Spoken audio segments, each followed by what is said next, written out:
441, active search scramble in the descending zone.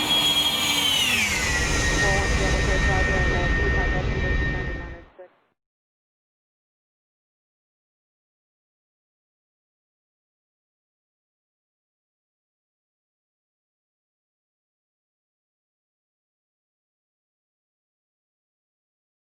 Here's a look at our simulator setup. We're using an MSI gaming computer.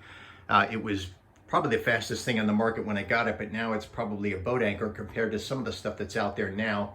There's a look at our monitor. We're using a Dell widescreen curved 4K monitor, and then just to the right we also have a 4K monitor, and a lot of times I have charts and other things like that displayed while I'm flying the airplane. And then of course here's the focus of the video. This is the Honeycomb Yoke we're going to be talking about today. Just hooked it up last night and got it configured this morning. And then to the left we have our iPad mini displaying ForeFlight, and we have the ability to project that onto the PC screen. You've probably seen that in some of the videos. Here is a SciTech quadrant, and that's what I'm using, and I hope to upgrade to the Honeycomb quadrant. I think it's out now, but it's pretty hard to get your hands on one of them. Standard keyboard there, and then we have a SciTech rudder pedals down below.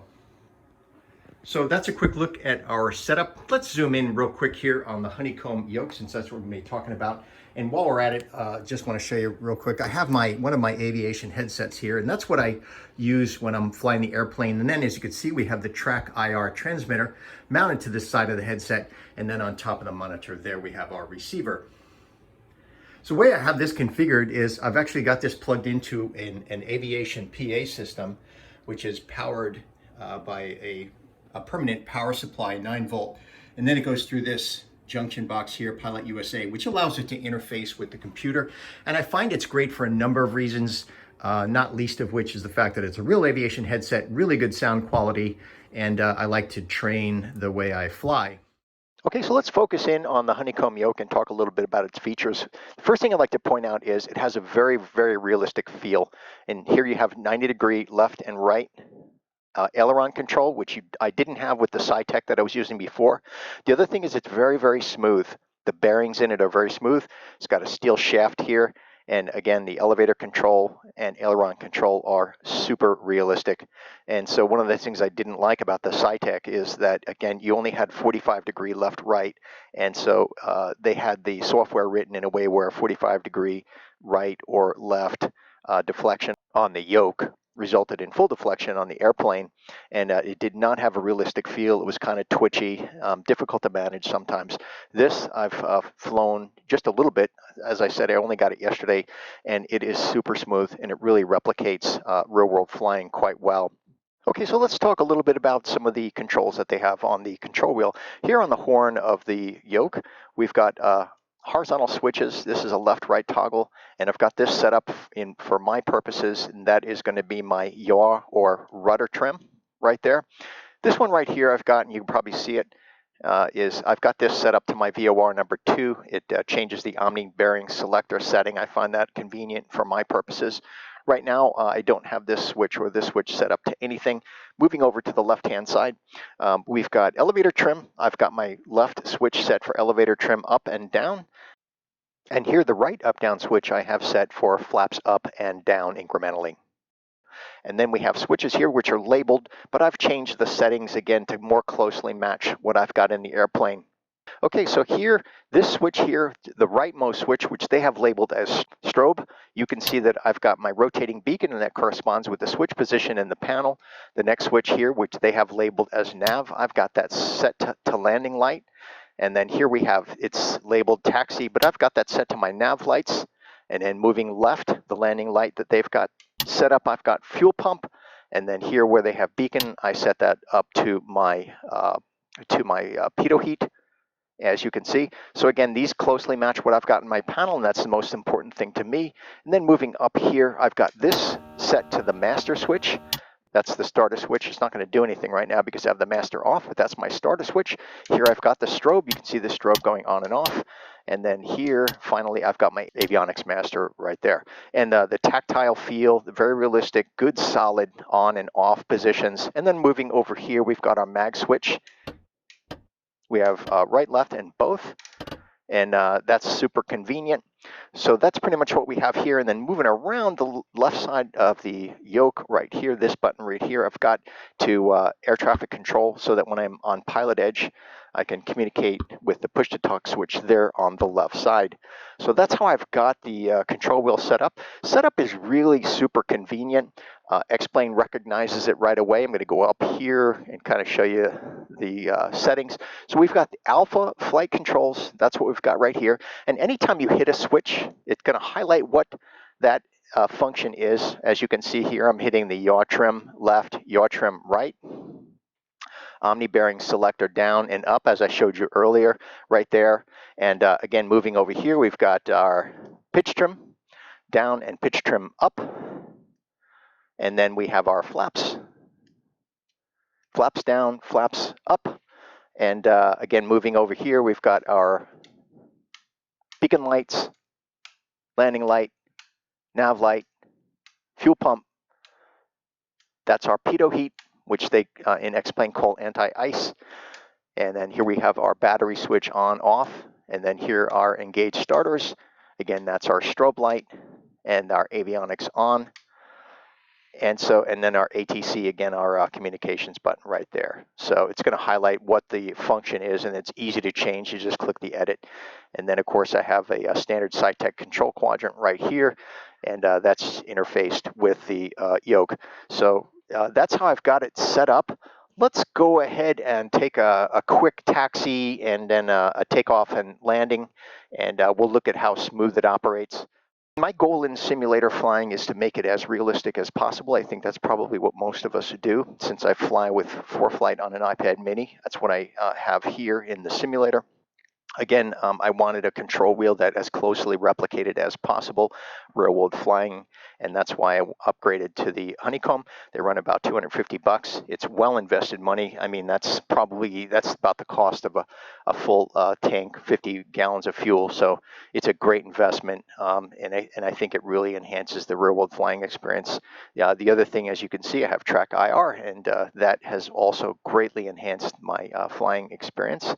So as close as we can get to real world flying is what I do, and I use Pilot Edge when I fly, and that also adds an element of reality, and it's also great training for radio communications. A little bit of background on my sim flying. I started out flying Flight Simulator 98, and that's what actually got me interested in flying, and I began my flight lessons at Toon Lima 0, Pineville, Louisiana, when I was stationed there.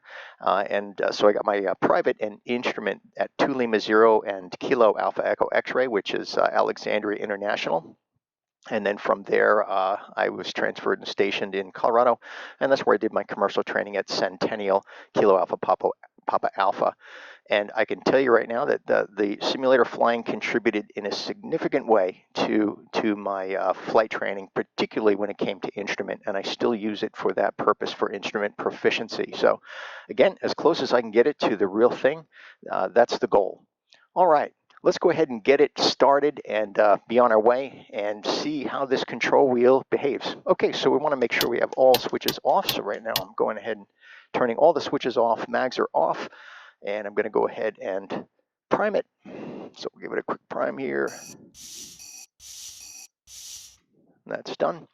All right, so we're going to go master switch on, beacon on, and fuel pump on, showing positive fuel pressure and off.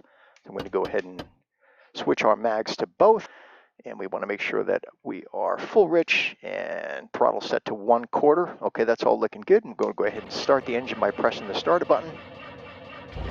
Here we have a good start, and set for 1,000 RPMs. Okay, strobe on, avionics master is on. And we're going to be set to the tower frequency here, even though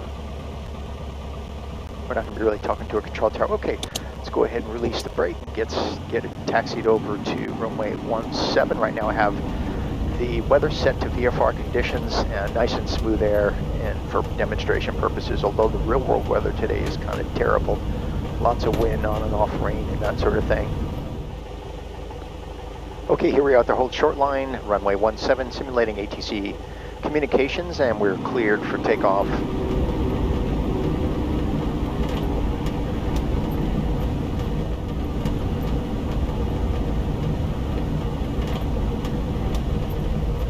lined up, runway 17, checking the DG for precession.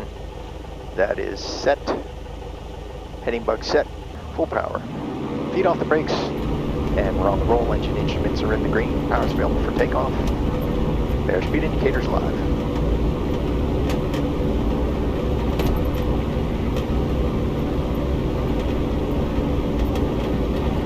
And slowly back on the control wheel, and off the ground. Climb out 85, runway heading. The one thing I noticed about this yoke is the elevator control. It's going to feel like there's a lot of tension, and what that's telling you is you need to trim to relieve the tension on the control wheel. They designed it so that it emulates the resistance that's created when you have an improperly trimmed airplane. So right now I have it trimmed up, and my hands are completely off the control wheel.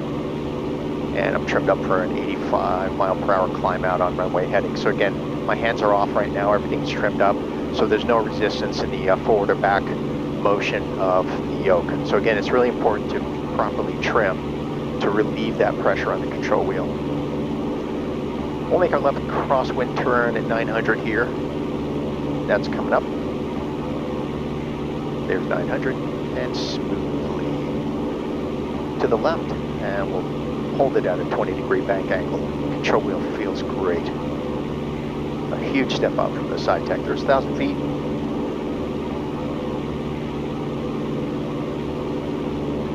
Roll out on the 90, right there. Continue our climb. Coming up on 1300, we're going to pull the power back to 2000 RPMs. And we'll make our left downwind turn here. Holding 1300 on the altitude, 20-degree bank angle, left turn to the downwind. We're going to roll out on the reciprocal heading at 350. And there's 350.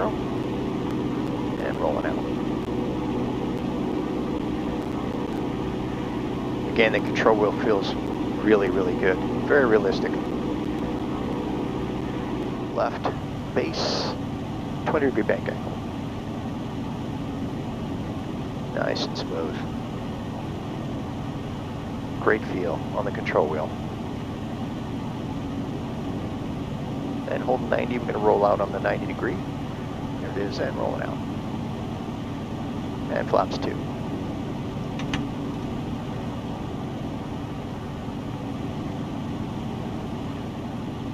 And turning final.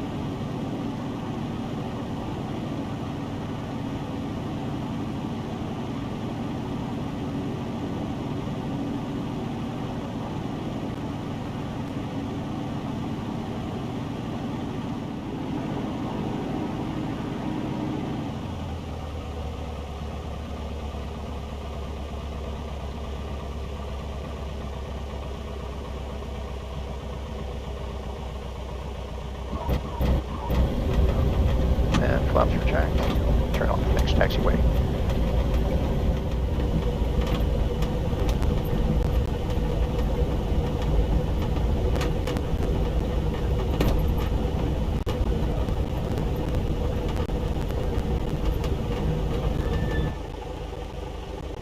Okay, that's it. Quick down and dirty review of the Honeycomb Yoke.